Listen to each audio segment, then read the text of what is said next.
Dear Greg, the guys I date only have one thing on their mind: sex. That's all they want. If I don't put out, they're gone. If I do, they hang around longer, but they still don't turn into great relationships. Is sex the only thing men are interested in? Most women, and most men, by the way, do not understand why men are often preoccupied with sex. We tend to believe that the problem is an irresistible biological urge. And sure, there's a large biological component, but that's far from the whole story. What men want most is a feeling that they're loved unconditionally. They want real love, just like women do. No kidding. When they can't get that, which is the case with almost all men, they go looking for whatever form of imitation love they can find, and for whatever sense of connection or closeness they can find. Here's when men run into a problem. See, women learn from the time they're little girls how to connect emotionally with the people around them. And part of that is that they're taught that connecting emotionally is all right. They have permission to express how they feel. It's perfectly acceptable, for example, for young girls to cry. They can ask for help. They can say they don't know something. They can ask for directions. They can even express emotional neediness. But heaven help a boy who tries to do the same things. That's entirely different. Go out on the school playground during recess and watch the boys interact with each other. They've already mastered the male macho thing. They act tough. They have a pecking order. And the currency of the games they play is power. If a boy cries or expresses his needs, he is instantly and thoroughly condemned. A boy who cries is a sissy. And it gets worse for men. Ask any man what would happen if he walked into a locker room and said, "You know, I'm feeling empty and afraid." He'd be a social leper. So many men, perhaps most, soon discover that there's only one socially acceptable way for them to feel emotionally close to another human being: sex. Even though the sensation is very brief, during sex, men can achieve a sense of intense connection to a woman. Sure, it's also a great source of physical pleasure, but it's the emotional connection that keeps them returning to women again and again. If it were the physical pleasure alone that mattered most, they could accomplish that without a woman. The problem here is that without sufficient real love, sex uniformly becomes a substitute for real love. It becomes a form of imitation love, and that is a formula for disaster. In the beginning, both men and women get so much imitation love from sex, usually in the form of praise, power, and pleasure, that both partners are certain they've found genuine happiness. The positive feelings are powerful. What they don't realize is that with imitation love, those feelings will always wear off. And then they're left with nothing. Actually, worse than nothing, because they're left with disappointment, anger, even a sense of betrayal. Now, back to your specific situation. All around you, women are attracting men with sex everywhere. You see it on television, in movies, on magazine covers, and in the daily actions of your friends and others. And in the absence of real love, it's only natural that they would do that. Women get an enormous sense of praise and power and some pleasure from offering sex.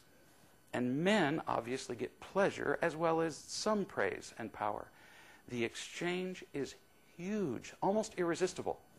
And you've noticed that if you don't offer what all the other women are offering, if, in your words, you don't put out, most men tend to leave. On the other hand, if you do put out, they don't stay for long. That's because that initial rush, the emotional and physical high of sex alone, never lasts.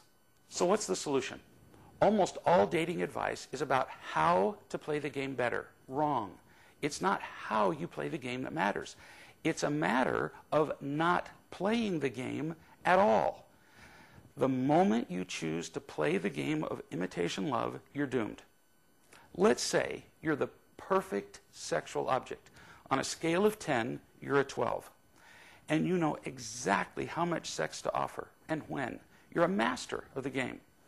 and you know how to do every other thing to get a guy to like you, you're still doomed, because all that manipulation can still get you only imitation love, and it will wear off. You are already playing the game. You're already offering sex to men, and how's that working out? You've seen it for yourself. You're advertising yourself as a sexual object, and then when that aspect of the relationship gets old, your partner is understandably disappointed. So what can you do? Be yourself. Tell the truth about yourself, including your mistakes, flaws, fears, not all at once, but gradually and sensibly. Read the book, Real Love and Dating, and you'll get some really great ideas about how to be honest in a relationship from the beginning. Absolutely avoid having sex with a man until you're married to him. Now, I'm making no moral or religious judgment here. I'm only sharing with you the wisdom gleaned from the experiences of millions of people, including yourself. You have already proven that having sex as a way of attracting men doesn't work. When you're trying to find a relationship based on real love, having sex early on is simply distracting and confusing. That's all. If you do offer sex, you will attract the kind of man who is looking for sex as a substitute for real love. Duh. And that is not what you want. If, on the other hand, you make a decision to quit playing the game of imitation love, if you make a commitment to hold out until you're married before you have sex with a man, you'll discover that you won't keep attracting men who are interested in that superficial substitute for real love. If you do occasionally attract a man who pushes you to have sex with him, think about it. If he's pushing you to have sex before you're in a committed long-term relationship, like marriage, what is he telling you? Who is he thinking about? You or him?